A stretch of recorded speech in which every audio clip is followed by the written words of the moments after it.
Hello there guys, welcome back to Shadowrun Dragonfall. Last time we took on the engineer, we went on a side mission with Iger. Oh, it's this kind of looks a bit like it's snowing. How seasonal. Yeah, so we did the whole thing with Iger. Got a bit brutal. We duffed up the engineer, and then the company who he works for stole. Blew him up, essentially. So that was pretty weird. I'll just see if there's anything for the... No, okay.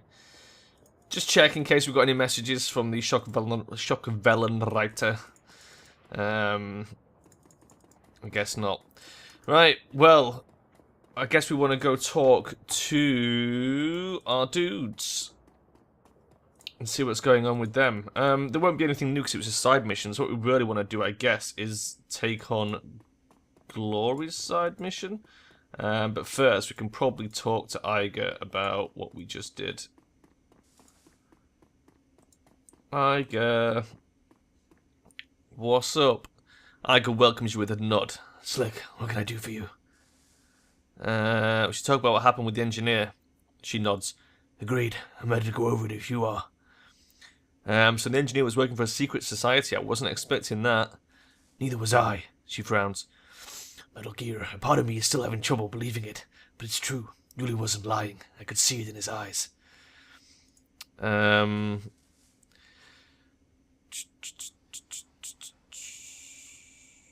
luck with the pulse grenade? Yeah, actually, it wasn't too difficult to pull the thing apart and see what made it tick. She smiles. Making one of my own is a different story, but I got it in the end. She reaches into her desk and grabs a cylindrical object. Gently, she lifts it up and hands it to you. Meet the newest addition to my arsenal. I call it the Voltaic grenade. It's based on the same principles as the Russian pulse grenade, but with a few tweaks of my own. What sort of tweaks? Mine is a lot more bad than the original. I bumped up the amperage quite a bit. When that thing goes off, it'll shut down both the nervous system and cook the organs of anyone in its blast radius. Sounds nasty. She nods and tucks the weapon back into her desk. It is. You wouldn't want to be on the wrong end of one of these. For now, I've only managed to make one Voltaic grenade. They aren't the easiest things in the world to manufacture, or the cheapest. She nods thoughtfully. But I should be able to scrounge up enough raw materials to put a new one together between each run. Oh, so she'll have one per run. Sounds good to me. Okay. I don't have anywhere to be. If you have questions, ask away. Any diggings on Winter Night? No, there just isn't much reliable information out there. Whoever these guys are, they're very good at information control. None of my contacts could find anything but rumor and conjecture, and most of that is too crazy to even consider. Yeah, the world has more than enough crazy to go around, Iger. True, but what I've been hearing about Winter Night is straight up mental. We're talking stories about magical nukes and the end of the world, Fenris shamans, Ragnarok, that kind of thing. She shakes her head. Like I said, nuts. Yeah, maybe they're running a disinformation campaign. That's what I was thinking, yeah. Corporations and governments do it all the time. Why not these guys? Anyway, we stopped them cold and shed and nest. Whatever their business is, whatever was going to be on in those crates the engineer was having shipped out. Fuck that, sent us up, didn't I? Sorry, Slick. Whatever their business is, whatever was going to be in those crates that the engineer was having shipped there, it isn't our problem anymore. The cruise bazaar is safe, on that front at least. I hope you're right. Shut up, fearless leader. We did good back there. Besides which, we still have a dragon to worry about.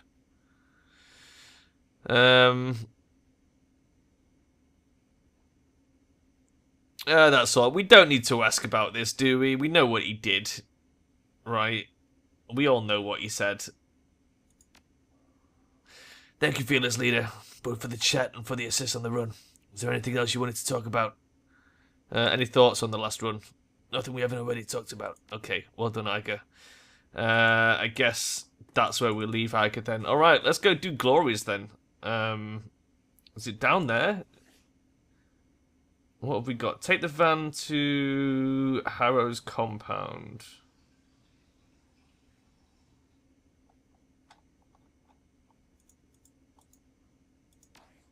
Yeah, take the van to Harrow's compound. That's right. That's the glory mish.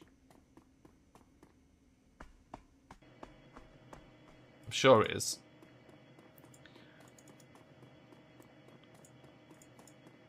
Take the van. Yep, okay. Fucking doing it. The glory road trip is real. Boom. It's a pity we can't customize them more. Can we not choose your items, Glory? I wish you'd put more points in close combat. I suppose she has to have something. Why spend all this in ranged? That's what I don't understand. It's a pity we can't buy her some cyberware and just upgrade her, because she's starting to fall behind a bit in terms of damage potential. Never mind. Well, you're about to travel to Harrow's compound in Tübingen. Tübingen. Continue. Tübingen or not Tübingen? That is the question. Oh man, what is this going to be like? I don't even know what to expect off this mission. This is going to be weird. Feuersteller. Feuersteller. Fire Star, maybe? Something like that. The drive from the Cruise Bazaar to the Schönbuch Forest, the Pretty Book Forest, was a long one. For over 6 hours, you and Glory rode in relative silence with only the sounds of the road for company. Now you find yourself crouching in the woods, watching, waiting. Off in the distance, the rustic exterior of Feuerstaller looks curiously warm and inviting, but you know what's waiting inside. The anticipation churns at your guts like a living thing. Eventually, a van pulls out of the compound's driveway and rolls out along a service road before disappearing from view. Glory gives you a nod and begins to scramble forward. Harrow has left the building. It's time for you to make your way inside. Dun dun dun dun dun dun dun.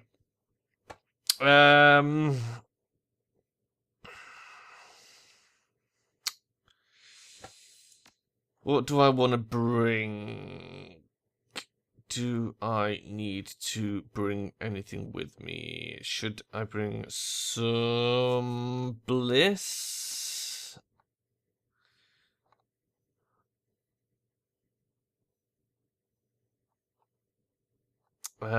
What's the other stuff I like? Not nitro, not bliss. I don't have any, but I like the other drug. I can't remember what it's called. The one that gives you an extra AP. Never mind. Glory, you are full. You are full of meds. And a flashbang, for some reason. Okay, fine. Let's do it. Let's fucking do it. You have the karma available to move your characters. Open the karma screen. Let's have a quick look at our karma. How much have we got? 4. Can't do much with 4 karma.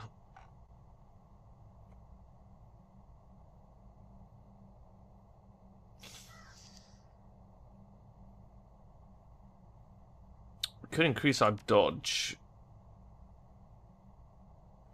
Although I really want to up our rifle skill.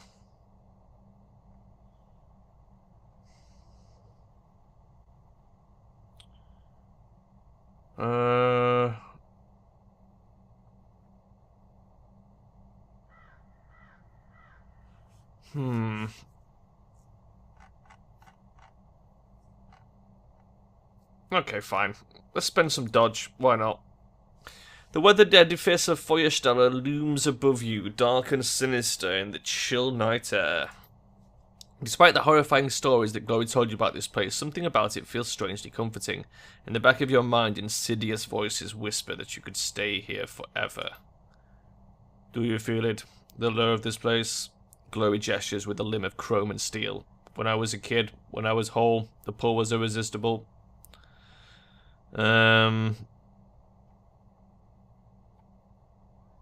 it's almost pleasant. It's meant to be. That's how it gets to you.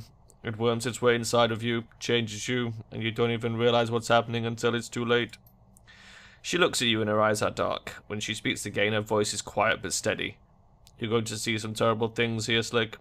Feuersteller exists to prey on the young, and we're going to have to come face to face with that. Are you sure that you're prepared for this?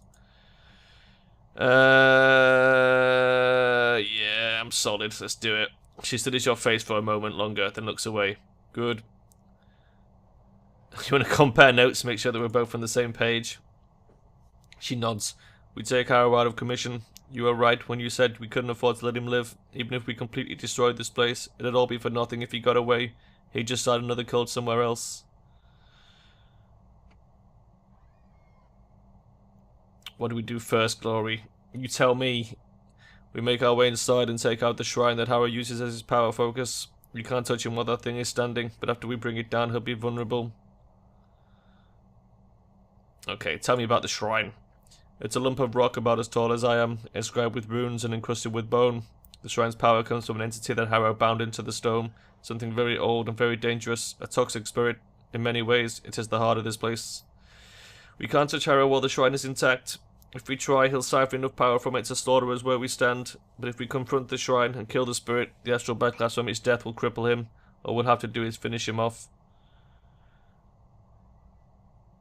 Kill the spirit, cripple Harrow, take him down. Got it. Let's go. She nods and the razors flick out of her fingertips. I'm with you. Let's do it. Okay. Keep Glory safe. Damn fucking right we will. Is there anything... Nope, just an... I'm just seeing if there's anything out here before we go in. There's literally nothing. Let's enter. Enter the dodgy fucking place. And what is this gonna be like? Oh. There's a blob, okay. Are we gonna get immediately attacked? Or can we sort of sneak in and then just fight the spirit?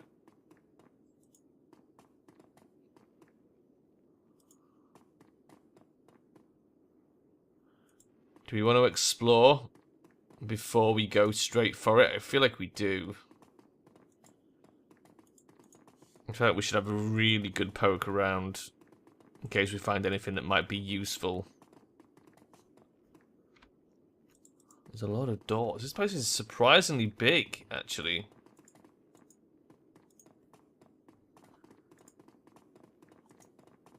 What is this?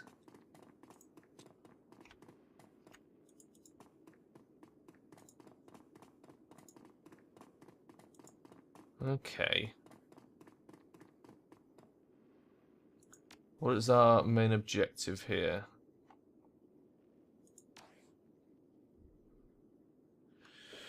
Let us make a save file.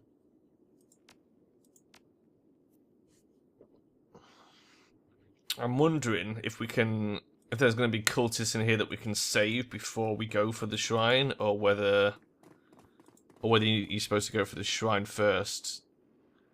I'm about to find out. Oh. Okay. This appears to be a standard terminal. A login prompt glows on the screen. We don't have enough decking. Maybe if we can find the password for it. An ostentatiously large tome sits cradled on this pedestal. The paper is robust and fibrous, and the binding has been expertly stitched. A steel plate running along the book spine anchors it to the pedestal. Glory stares down at it, frowning. That's a spell book, surely. Harrow's manifesto, the handcrafted line of bullshit that he feeds to his initiates. Ah, I see. We all ate it up with a smile and came away convinced that he was a genius. She leaps through the pages with an articulated finger. Looks like he's expanded it over the last few years. It's at least twice as thick as it was when I lived here. Maybe there's something in there that we can use. I wouldn't want to hang around for long enough to find out. This is Harrow's personal library. He used to experiment in here. There were dangerous things in here, Slick. Sick things. I was never allowed in this room without Harrow. Nobody was. He said that it was for our safety, and I think he was telling the truth. She pauses. I feel uneasy being in here. I don't want to stay in any longer than we have to.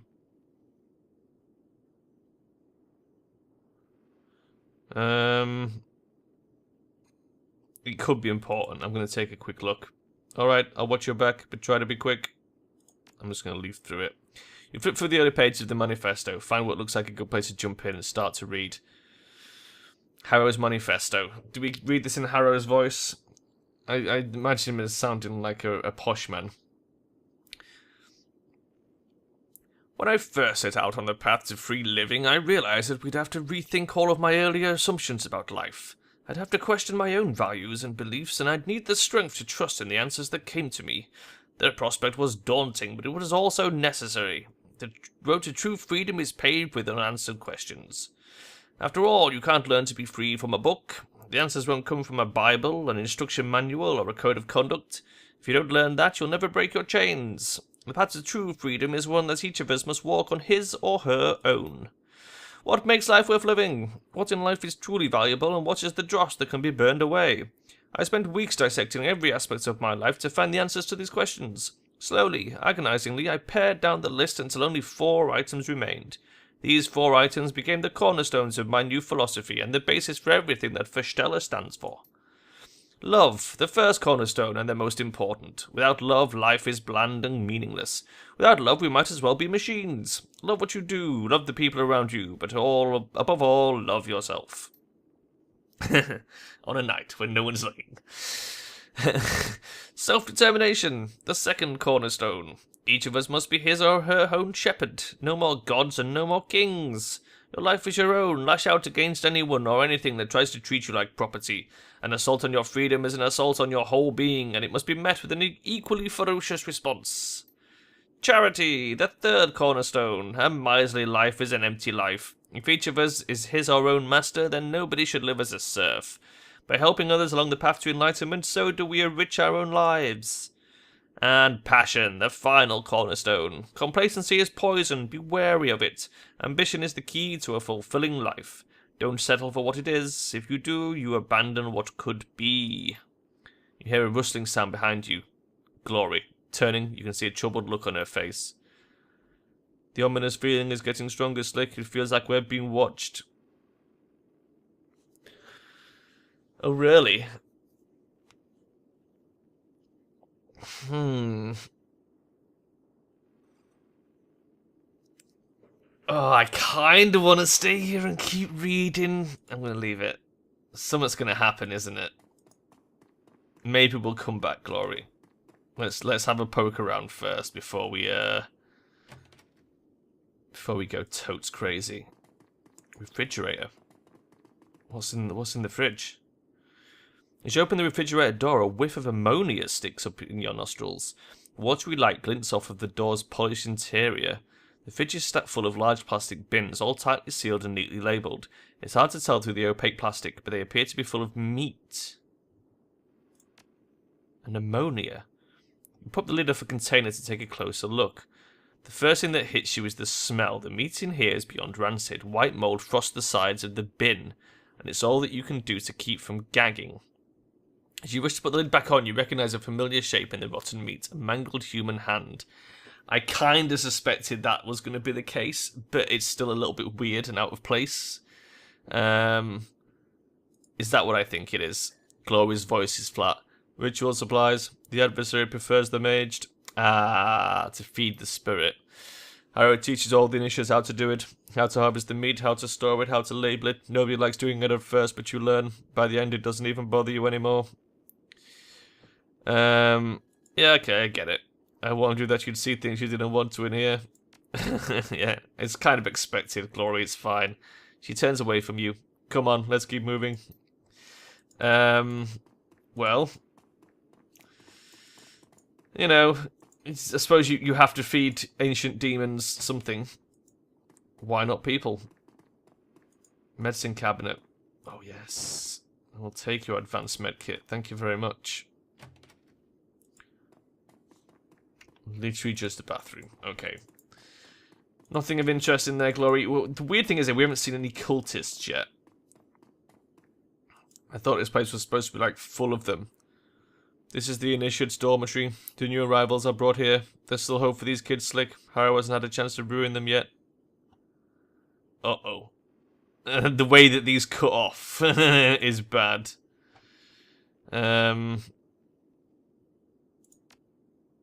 Glory raises her hands, suddenly alert. Wait, listen. Movement in the other room. You strain your ears to listen. Soft voices from inside of the room come drifting out of a nearby vent. You hear a woman's voice. The sound is crisp and smooth and sweet, and it instantly puts you at ease. Calm now, dear. It's probably nothing. No need to worry yourself. We're so far off the beaten track, we don't get a lot of visitors. Out of the corner of your eye, you can see Glory's back stiffen. She flinches as though she's been stung. Another voice, high-pitched and pleading, an adolescent boy. But what if it is someone? What if the bad people have found us? What if they followed me here and they've come to... The female voice cuts in, soft and comforting. Well then, we'll send them away. You're perfectly safe here. You have to believe that. Don't worry, dear heart. Harrow won't let anyone hurt you. Not here, in this place. Not ever again. We hear another boy's voice. This one is deeper. Are you certain, Marta? Positive. Be calm, all of you. As long as you're here with us, nothing bad will ever happen to you. It's the girl who lured you here. Dun dun dun dun dun dun dun. She gives a curt nod. That's right, Marta. The bait that Harrow used to draw me to this place. What do you want to do? Do you want to kill her? Glory pauses, grits her teeth. Finally, she spits out an answer. I don't know. If she's still here, she'll be Harrow's number one, my old position. He had his way with all of us, but he was always sweet on Marta. Part of me wants to kill her. She's the reason why a lot of kids wound up here, including me. She grits her teeth and the razors flick out of her fingertips. A second later, she retracts them. But there isn't time. This isn't what we're here for.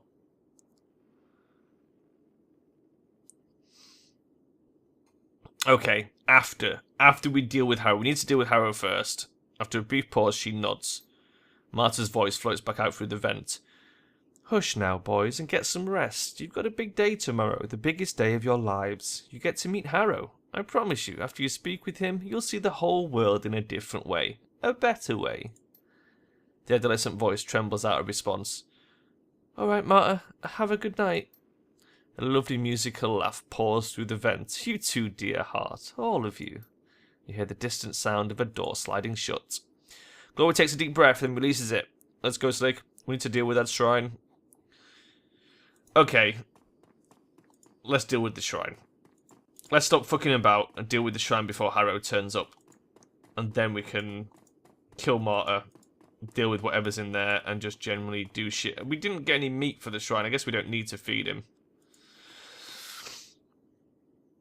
The doorway shimmers with a faint red light. As you approach the door, you can feel a squirming sensation in the back of your skull. Your limbs begin to tingle, then feel heavy. The closer you get to the doorway, the more of a struggle it is to continue moving forward. It feels as though the strength has been siphoned from your body. Shit. As you step away from the door, the crawling sensation gradually recedes. A moment later, the strength returns to your limbs. Glory stares into the light, frowning. The shrine room is through there, but this barrier wasn't here before. Harrow must have warded the doorway after I ran. How did we get through? The ward is like a lock. There must be a key. A grimace crosses her face. And I know who has it. There's only one person here that Harrow would offer it to. Marta. She nods. Looks like we're going to have to confront her after all. The razors flick out of her fingers. Let's go. Okay, fine. Well, that's good to know. We will do that. However, does it say which door is the one with Marta in that one? Should we have a look at some of these other rooms first, quickly? Now that we know that it's not about the thing.